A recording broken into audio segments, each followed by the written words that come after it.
American Vandal is a brilliant show.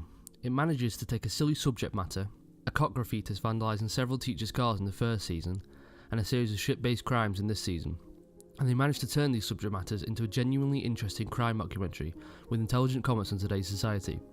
While season 1 seemed like a ridiculous concept enough, the second season ups the ante ridiculous-wise, and it follows the same documentary makers from the first season, Peter and Sam, as they try to uncover who the serial shit crime menace is known as the turd burglar. After the first season of the show, I was much anticipating this return, and it didn't disappoint. I managed to binge all 8 episodes in one sitting without even fully realising it. This show is able to keep you on your toes. You think they're getting towards finding out who committed the heinous shit crimes, but then another piece of evidence comes forward and completely changes everything, which leads to a great viewing experience that will keep you wanting more. The way the show is put together is so convincing that at some points I had to remind myself that it was fiction. The performances are superb. If an athlete does something stupid, they just get a warning and a pass. But if someone else that's not an athlete does it, it's in detention, or they get suspended or expelled. The camera work is great, and the story is incredibly compelling for a show about shit. The only thing that threw me off about the first series was the production quality of the documentary, as it was meant to be created by 2 high school students. However, this is explained in the first episode of the second season, that the reason for the high production value is that the once indie documentary with poor production quality was picked up by Netflix and given a bigger budget. Within the first episode or 2, I was invested in the characters and wanted Peter and Sam to bring justice to the situation. The characters in this show are very well written, and as I earlier mentioned, the performances are great, which makes it believable that this could be a real crime documentary. I'd say we're all probably familiar with a character like Kevin, the overly flamboyant, trying too hard to look smart kind of guy.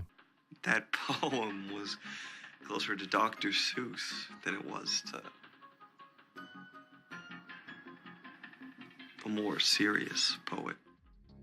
Or someone like DeMarcus, the confident athlete that is popular with everyone. 2 taps, butterfly, pinky promise, don't tell nobody. She in theater, like she's really creative. She made up that handshake action. The show does a great job of representing these stereotypical characters without making them so stereotypical that they become unbelievable.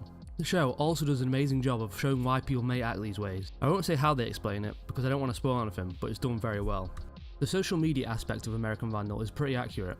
The writers seem to get how teenagers operate on social media. Most shows when talking about social media reference Facebook, when in actual fact kids these days don't really use Facebook all that much. It's more about Snapchat and Instagram, which I do realise is owned by Facebook. The show's writers were able to realise that, and only rarely use relevant social medias. The on-screen footage used of these social medias is also pretty convincing. When watching other programs, you may notice how all the social medias and messaging apps look fake and out of place. American Vandal does well at portraying social media. All of this adds up to the point of the show being a very convincing crime documentary. While the show is about poo-poo pranks, it's also a comment on today's society.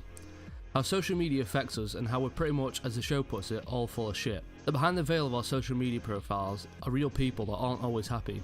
American Vandal is able to comment on these issues in such a way that isn't preachy and doesn't come off as kids these days are never off the phones blah blah blah kind of criticism that normally surrounds this subject. It shows that most people feel the need to present a completely separate version of themselves online, a glorified, always happy version of themselves, and that behind the mask of their social medias, everyone has insecurities. I was ready to be disappointed with season 2 of American Vandal, to be honest.